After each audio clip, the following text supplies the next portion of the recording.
एक बार फिर से आप सभी का स्वागत है। हम अध्ययन कर रहे हैं लय व्यवस्था का और अब हम उसके पहले विभाजन यानी कि चढ़ावा और बलिदान में से पहला बलिदान जो पहली बलि है होम बलि, उसके विषय में डिटेल से बात करेंगे।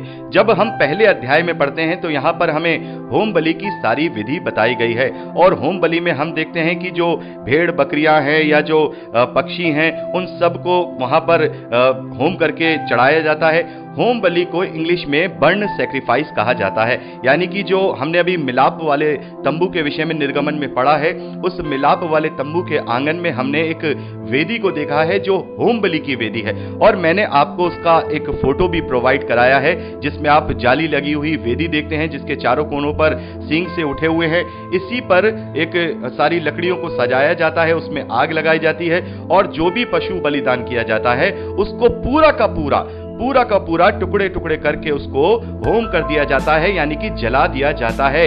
होम बलि में और बाकी दूसरी बलियों में यह फर्क होता है कि होम बलि के अंदर सारे के सारे पशु को जला करके राख कर दिया जाता है और बाकी दूसरी जो बलियां होती हैं उसमें कुछ भाग परमेश्वर के लिए होम करके चढ़ाया जाता है, बाकी याजकों के लिए, और कुछ बलियों में हम देखते हैं कि जो बलि चढ़ाने वाले हैं उसके भी मीट को या उसके हिस्से को वो खा सकते हैं। लेकिन होम बलि के अंदर पूरा का पूरा पशु जो बलिदान किया गया है वो पूरा का पूरा होम करके बर्न कर दिया जाता है, उसे जला दिया जाता है, उसमें कुछ भी नहीं बचता। तो मेरे प्यारे भाई बहनों, यहां पर हम होम बलि के विषय में देखते हैं तो ये संपूर्ण समर्पण को दिखाता है, यानी कि फुल डेडिकेशन को दिखाता है, पूरी रीति से अपने सरेंडर को दिखाता है। जो लोग परमेश्वर को अपना पूरी रीति से सरेंडर करते हैं, मन फिरा करके अपना पूरी रीति से संपूर्ण समर्पण करते हैं, वो इस प्रकार से होम बलि वहां चढ़ाया करते थे। यानी कि इस प्रकार से वहां पर होम बलि चढ़ाई गई ताकि इजरायली अपना संपूर्ण समर्पण परमेश्वर को प्रदर्शित कर सके, यानी कि इस बलि के द्वारा इजरायली अपना संपूर्ण समर्पण परमेश्वर को समर्पित करते थे। तो इस प्रकार से ये जो होम बलि है ये पूरी रीति से हर जो पशु बलिदान किया जाता है उसके एक एक पार्ट को पूरी तरह से बर्न करके यानी कि जला करके राख कर दिया जाता है। मेरे प्यारे भाई बहनों, हमने जैसे अभी बात की पिछले संदेश में कि जो पाप की मजदूरी है वो मृत्यु है। रोमियो की पत्री 6 अध्याय 23वें वचन में पढ़ते हैं और ये पहली मृत्यु है। और जैसा हमने वहां पर बात की कि दूसरी मृत्यु गंधक की झील है, यानी कि गंधक की झील क्या दर्शाती है? आग को दर्शाती है, यानी कि वहां पर अपने पापों का जो पलटा है वो आग से लिया जाएगा। और यहां पर हम देखते हैं जो संपूर्ण समर्पण है यहां पर आग से दिखाया जा रहा है। और जब हम मत्ती का सुसमाचार उसका 3 अध्याय उसके 11वें और 12वें वचन को पढ़ते हैं तो वहां पर जो यूहन्ना बपतिस्मा देने वाले हैं वो इस बात की गवाही देते हैं कि मैं तो तुम्हें पानी से मन फिराव का बपतिस्मा देता हूं, परंतु जो मेरे बाद आने वाला है वह मुझसे ज्यादा शक्तिशाली है, मैं उसकी जूती उठाने के योग्य नहीं, वह तुम्हें पवित्र आत्मा और आग से बपतिस्मा देगा। यहां पर आग से बपतिस्मा देगा। मेरे प्यारे भाई बहनों, ये आग का बपतिस्मा क्या है? यदि हमने इस आग के बपतिस्मे को अच्छी तरह से उसका आत्मिक अर्थ समझ लिया तो यहां पर हम होम बलि की विधि और उसके संपूर्ण समर्पण को भी समझ जाएंगे। आग का बपतिस्मा क्या है मेरे प्यारे भाई बहनों, जिसके विषय में मैं आपसे पहले भी बात कर चुका हूं कि बहुत सारे लोग आग के बपतिस्मे को यह समझते हैं कि जो पेंटाकुस्त के दिन जो आग की तरह जीभे फट करके पवित्र आत्मा उतरा है उसे वो सोचते हैं कि यह पवित्र आत्मा का आग के द्वारा बपतिस्मा हुआ है। लेकिन मेरे प्यारे भाई बहनों, बपतिस्मे का मतलब क्या होता है? जैसे मैं आपको पहले भी बता चुका हूं, मतलब बपतिस्मे का मतलब होता है एक जीवन को छोड़ के दूसरे जीवन में जाना। एक जीवन को छोड़ के दूसरे जीवन में जाना, यानी कि एक चीज को त्याग कर दूसरी चीज को ले लेना।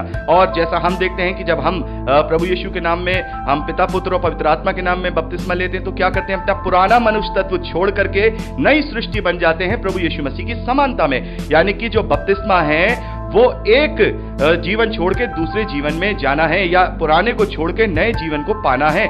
जैसा कि हमने देखा कि जब इजरायलियों ने उस लाल सागर को पार किया तो वहां पर हमने इसके विषय में बात की कि वहां इजरायलियों ने समुद्र में होकर के मूसा का बपतिस्मा लिया, यानी कि गुलामी की जिंदगी को छोड़ करके अब आजादी की जिंदगी की नए जीवन को वहां पर उन्होंने प्राप्त किया है। यानी कि बपतिस्मा क्या है?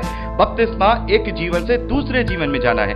और यहां पर जो हम जीवन जी रहे हैं, यहां पर ये जो नाशवान जीवन जी रहे हैं, इस नाशवान जीवन से जब हम अविनाशी जीवन की तरफ जाएंगे तो उसके लिए भी एक बपतिस्मा होगा। हमने अपना पुराना जो मनुष्य तत्व है उससे उतार दिया, अभी हमने जल से बपतिस्मा ले लिया है, जल से बपतिस्मा लेके हम नई सृष्टि बन गए हैं। लेकिन उस अनंत जीवन के जीवन में जाने के लिए, इस बदलाव के लिए भी एक बपतिस्मे की जरूरत होगी। और वो बपतिस्मा क्या है? वो बपतिस्मा आग का बपतिस्मा यानी कि न्याय की प्रक्रिया है। और इस बात को जब हम आगे 12वें वचन में पढ़ते हैं तो बिल्कुल क्लियर हो जाता है। यहां लिखा है, उसका सूप उसके हाथ में है और वह अपना खलियान अच्छी रीति से साफ करेगा। सूप का मतलब आप जानते हैं, मैं आपको पहले भी बता चुका हूं, जो गेहूं को साफ करते हैं उसे सूप कहा जाता है, जिसमें भूसी अलग हो जाती है और गेहूं अलग हो जाती है। वो अपना खलियान अच्छे से साफ करेगा, मतलब वो अच्छे से न्याय करेगा, अच्छे से वो न्याय करेगा। जो जैसे कि हम मत्ती का सुसमाचार 25वें अध्याय में पढ़ते हैं कि जब मनुष्य का पुत्र अपनी महिमा में आएगा तो वो भेड़ों को दाईं ओर और बकरियों को बाईं ओर कर देगा, यानी कि वो डिवीजन कर देगा, भूसी को अलग कर देगा और अन्य को अलग कर देगा, अच्छी तरह से वो साफ करेगा, यानी कि उसके अच्छी रीति के न्याय को यहां पर दर्शाता है। और आगे लिखा है, और गेहूं को अपने खत्ते में इकट्ठा कर लेगा, यानी अपने पिता के स्थान में जिनके लिए बनाया गया है। हम देखते हैं मत्ती के सुसमाचार 25वें अध्याय में हम इस बात को पढ़ते हैं कि हे मेरे पिता के धन्य लोगों, आओ उस जगह में जाओ जो तुम्हारे लिए आदि से तैयार की गई थी। तो वो अपने खत्तों में जमा कर लेगा, परंतु भूसी को, यानी कि जो भूसी होगी, जो उस योग्य नहीं होगी, उस आग में जलाएगा जो भुजने की नहीं, यानी कि ये हमें इससे गुजरना है। यदि हमारा नाम जीवन की पुस्तक में नहीं पाया गया तो हम आग की झील में डाले जाएंगे, गंधक की झील में डाले जाएंगे जो बुझने की नहीं है। और ये आग का बपतिस्मा प्रभु यीशु मसीह के द्वारा न्याय की प्रक्रिया को दिखाता है। और मेरे प्यारे भाई बहनों, इस बात को भी हम पहला कुरिन्थियों उसके 3वें अध्याय में पढ़ चुके हैं। 3वें अध्याय उसके 13वें वचन में लिखा है, तो हर एक का काम प्रकट हो जाएगा, क्योंकि वह जिस दिन उसे बताएगा, इसीलिए कि आग के साथ वो प्रकट होगा और आग हर एक का काम परखेगी कि कैसा है। मेरे प्यारे भाई बहनों, हमारा काम जो हम इस धरती पर विश्वास कर रहे हैं, प्रभु के पीछे चल रहे हैं, इसे आग परखेगी जो प्रभु यीशु मसीह के साथ आएगी। तो ये कौन सी आग है?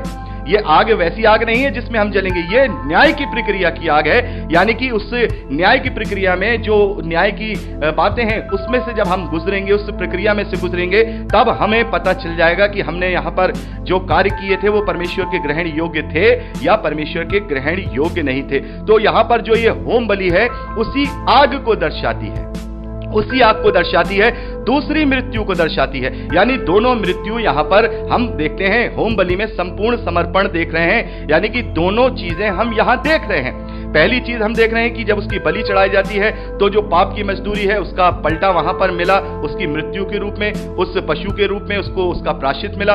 उसको जब बर्न किया गया तो उसकी दूसरी मृत्यु को भी वहां दर्शाया गया। लेकिन हम जानते हैं कि उस पशु की बलिदान से उसको वो आजादी नहीं मिलेगी, इस बात को हम जानते हैं, इब्रानियों की पत्री में पढ़ चुके हैं। वहां लिखा है, यदि बैलों और बकरों के लहू के द्वारा ही छुटकारा मिल जाता तो फिर याजक प्रतिदिन वहां पर बलिदान क्यों चढ़ाता? क्योंकि प्रभु यीशु मसीह ने एक ही बार में उस पवित्र स्थान में जाकर अपने निष्कलंक लहू को चढ़ा करके हमें अनंत काल का छुटकारा दे दिया है। क्योंकि बैलों और बकरियों के द्वारा अगर हमारा उद्धार हो जाए, ये तो अनहोना है, ये तो अनहोना है। हमने इस बात को पढ़ा है इब्रानियों की पत्री में। तो ये तो केवल एक प्रतीकात्मक रूप से परमेश्वर ने वहां इजरायलियों को करने के लिए दिया था, लेकिन इसका जो असली मकसद था, वो प्रभु यीशु मसीह से मतलब था, प्रभु यीशु मसीह से उसका मतलब था। और एक चीज और मेरे प्यारे भाई बहनों, यहां पर जब हम पढ़ते हैं यहां इस बलियों के विषय में, तो वहां पर एक जो वचन है, एक जो शब्द है, उसको लेकर के बहुत सारे मसीह विरोधी अपना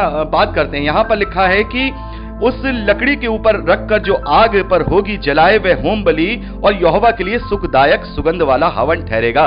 तो बहुत सारे बुद्धिमान, बहुत सारे मसीह विरोधी कहते हैं, क्या तुम्हारा यहोवा ऐसा है जो जानवरों की जलने की जो बदबू होती है उसको सुखदायक जो है हवन कह रहा है, उसकी सुगंध उसे अच्छी लगती है इसलिए वो बलियों को चढ़ाने की बात कर रहा है? लेकिन हम जानते हैं वो नहीं जानते। हमारे लिए ये भेद मालूम है हमें कि परमेश्वर के लिए वो सुखदायक सुगंध क्या है। तो मैं आपको इससे भी डिफाइन करना चाहूंगा, क्योंकि हम भी परमेश्वर के लिए सुखदायक सुगंध हैं। ये होम बलि हम अपने जीवन से कैसे पूरी कर रहे हैं? वहां पर तो वो होम बलि फिजिकल रूप से हो गई है, लेकिन आज मसीह विश्वासी अपने जीवन से इस होम बलि को पूरा कर रहे हैं। सुखदायक सुगंध का मतलब होता है स्वीट सेवर। स्वीट सेवर यानी स्वीट SAVOR सेवर, जिसे हम इंग्लिश की बाइबल में पढ़ते हैं, इसका मतलब होता है मीठा स्वाद। इसका मतलब होता है मीठा स्वाद, यानी कि परमेश्वर का आनंद, परमेश्वर की प्रसन्नता, यानी कि परमेश्वर संपूर्ण समर्पण को चाहता है। यहां पर यह कोई ऐसा नहीं है कि फिजिकल रूप से धुआं उठ रहा है उस वेदी में से और देखा जाता है। यहां पर परमेश्वर की ना तो वो सूंघ रहा है, यहां पर एक इंडिकेशन के रूप में यह वचन, यह शब्द लिखा गया है कि उसके लिए यह प्रसन्नता की बात है कि जब हम अपने आप को होम बलि करके चढ़ाते हैं, यानी कि अपने आप को जब हम संपूर्ण समर्पण के साथ परमेश्वर के चरणों में समर्पित करते हैं, तब वो आनंदित होता है, तब वो प्रसन्न होता है। तो यहां पर जो ये सुखदायक सुगंध है, यह परमेश्वर के आनंद को दर्शा रहा है। यहां पर जो लिखा गया है वो ये है कि यह यहोवा के लिए आनंद का हवन ठहरेगा, आनंद का हवन ठहरेगा। इसका मतलब ये नहीं कि उसको वो ये खुशबू पसंद आ रही है, वो जलने की जो उड़ रही है वो उसे पसंद आ रही है, ऐसा कुछ नहीं है। वो बलि जो की गई है परमेश्वर के लिए संपूर्ण समर्पण के लिए, वो परमेश्वर को पसंद आ रही है कि इसने मेरी विधि को पूरा किया है। मेरे प्यारे भाई बहनों, दूसरा कुरिन्थियों उसका जब हम 5वां अध्याय, माफ कीजिएगा, दूसरा अध्याय पढ़ते हैं और उसके 15वें वचन को पढ़ते हैं, तो यहां पर लिखा है, क्योंकि हम परमेश्वर के निकट उद्धार पाने वालों और नाश होने वालों दोनों के लिए मसीह की सुगंध है। क्या लिखा है यहाँ? मसीह की सुगंध है, हम सुगंध हैं। मैं और आप जो सच्चे मसीही विश्वासी हैं, वो प्रभु यीशु मसीह के लिए सुगंध है, यानी कि उसका आनंद है, उसका आनंद है। वो प्रसन्न होता है जब उसके पीछे चलने वाले लोग उसके वचन पे चलते हैं, उसके चेले होते हैं, तब वो जो है खुश होता है और हम उसके लिए खुशबू की तरह उसके लिए ठहरते हैं। ये एक तरीके से ये शब्द इस्तेमाल किए गए हैं समझाने के लिए। इसका बिल्कुल वैसा का वैसा मतलब निकाल करके बोल दे कि भाई यहोवा तो सुगंधित जो है सुगंध सूंघने वाला है, ऐसे लोग नहीं समझ सकते, क्योंकि वो लोग, उनकी आंखों पर पट्टी बंधी हुई है, उनके मन मोटे हैं, उनके कान बंद किए हुए हैं, क्योंकि उन्होंने परमेश्वर को जानना नहीं चाहा। मैं तो प्रार्थना करता हूं ऐसे लोगों के लिए कि वो परमेश्वर को जाने और जाने की बलिदान का महत्व क्या होता है, बलिदान का महत्व क्या होता है, सैक्रिफाइस का महत्व क्या होता है। तो यहां पर हमने क्या देखा? यहां पर हम देखते हैं कि ये जो हम परमेश्वर के निकट उद्धार पाने वालों और नाश होने वालों दोनों के लिए मसीह का सुगंध है। कुछ के लिए तो मरने के निमित्त मृत्यु की गंध, और कितनों के लिए जीवन के निमित्त जीवन की सुगंध। भला इन बातों के योग्य कौन है? मैं और आप मसीह विश्वासी, जो सच्चे मसीह विश्वासी हैं। मैं और आप वो सच्चे मसीह विश्वासी हैं जो परमेश्वर के आनंद को, हम प्रभु यीशु मसीह के आनंद का कारण है। और जब हम अपने जीवन को पूरी रीति से परमेश्वर के वचन पे, प्रभु यीशु मसीह की आज्ञाओं के अनुसार चलाते हैं, हम अपना जो पुराना मनुष्य तत्व है वो बिल्कुल सही रीति से मार देते हैं। और जैसे हमसे पौलुस ने कहा कि तुम अपने प्रभु के स्वभाव में अपने स्वभाव को बदलो, जैसा उसका स्वभाव था वैसा ही तुम्हारा स्वभाव हो। फिलिपियों की पत्री 2 अध्याय में पढ़ते हैं, जैसा मसीह का स्वभाव था वैसा तुम्हारा स्वभाव हो। जब हम मसीह के स्वभाव को अपने अंदर ग्रहण करते हैं, तब हम अपने जीवन से संपूर्ण समर्पण यानी कि होम बलि को परमेश्वर के चरणों में समर्पित करते हैं। तब हम परमेश्वर के लिए सुखदाय सुगंध ठहरते हैं, उसके लिए हम सुखदाय सुगंध ठहरते हैं, यानी कि उसके लिए हम आनंद का विषय ठहरते हैं, उसके लिए हम आनंद ठहरते हैं। तो यदि हम प्रभु यीशु मसीह के स्वभाव को अपने जीवन में ग्रहण करके, उसके चाल चलन को अपने जीवन में ग्रहण करके अपने जीवन को व्यतीत करते हैं, तो ये सच्ची होम बलि होती है जो संपूर्ण समर्पण को दिखाती है। संपूर्ण समर्पण क्या है? जैसा प्रभु यीशु मसीह ने कहा कि जो मेरे पीछे आना चाहे वो अपना इनकार करे, वो पहले अपना इनकार करे और मेरे पीछे हो ले, अपना क्रूस उठाए। अपना क्रूस उठाना, उसके पीछे हो लेना, अपने आप को पूरी रीति से परमेश्वर के ग्रहण योग्य बनाना, ये असली होम बलि होती है, ये असली मेल बलि होती है। क्योंकि उस मेल बलि में से जो उस पशु को जब जलाया जाता है, उसमें से जो धुआं उठता है वो परमेश्वर के लिए सुगंध ठहरता है, यानी कि आनंद ठहरता है। तो सोचिए, जब हम अपने पुराने मनुष्य तत्व को पूरी रीति से जला देते हैं, जब उसकी सुगंध हमने यहां पर अभी पढ़ा 2 कुरिन्थियों 5वां अध्याय 14वें और 15वें वचन में कि वो हमारे प्रभु के लिए सुगंध ठहरता है, हमारे प्रभु के लिए सुखदायक सुगंध ठहरता है। हम यानी कि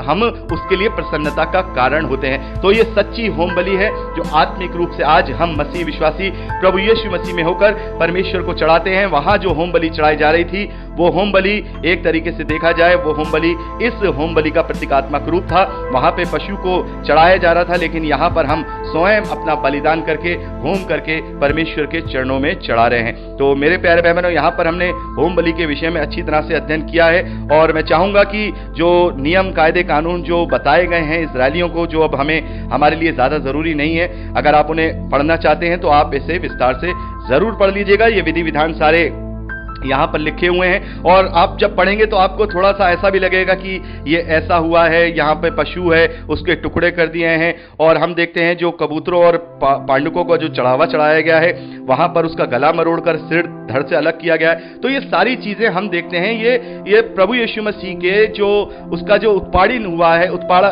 उसको जो उत्पादित किया गया है, उसको जो मारा गया है, उसको जो कोड़ों से छलनी कर दिया गया है, उसका जो लहू लुहान किया गया है, उन सारे दुख तकलीफों को दर्शाता है। बलि कोई ऐसी नहीं होती है। जब बलि चढ़ाई जाती है, जब बलिदान किया जाता है तो वहां पर तकलीफ होती है, वहां तकलीफ होती है। यहां पर हमारे प्रभु ने हमारे लिए उस तकलीफ को और परेशानी को, उस बेइज्जती को, जिल्लत को सहा है, ताकि हम समझने पाए कि हमारे लिए क्या हुआ है, हमारे लिए किस तरीके से हमारा छुटकारा हुआ है। जिसके हम योग्य थे वो हमें नहीं मिला, यानी कि हम सजा के योग्य थे वो हमें नहीं मिला, लेकिन जिसके हम योग्य नहीं थे वो हमें मिला है, वो है परमेश्वर का अनुग्रह। और परमेश्वर ने अपने प्रेम को इस रीति से प्रकट किया कि उसने अपने इकलौते पुत्र को दे दिया, ताकि जो कोई इस पर विश्वास करे वो नाश ना हो परंतु अनंत जीवन पाए, क्योंकि उसके इकलौते पुत्र ने हमारे पापों को अपने ऊपर लेकर के वहां हमें अनंत काल का छुटकारा दे दिया है। तो यहां पर हमने होम बलि के विषय में बात की है और अगली रिकॉर्डिंग में हम अन्य बलि और दूसरी बलियों के विषय में बात करेंगे विस्तार के साथ। प्रभु आप सबको आशीष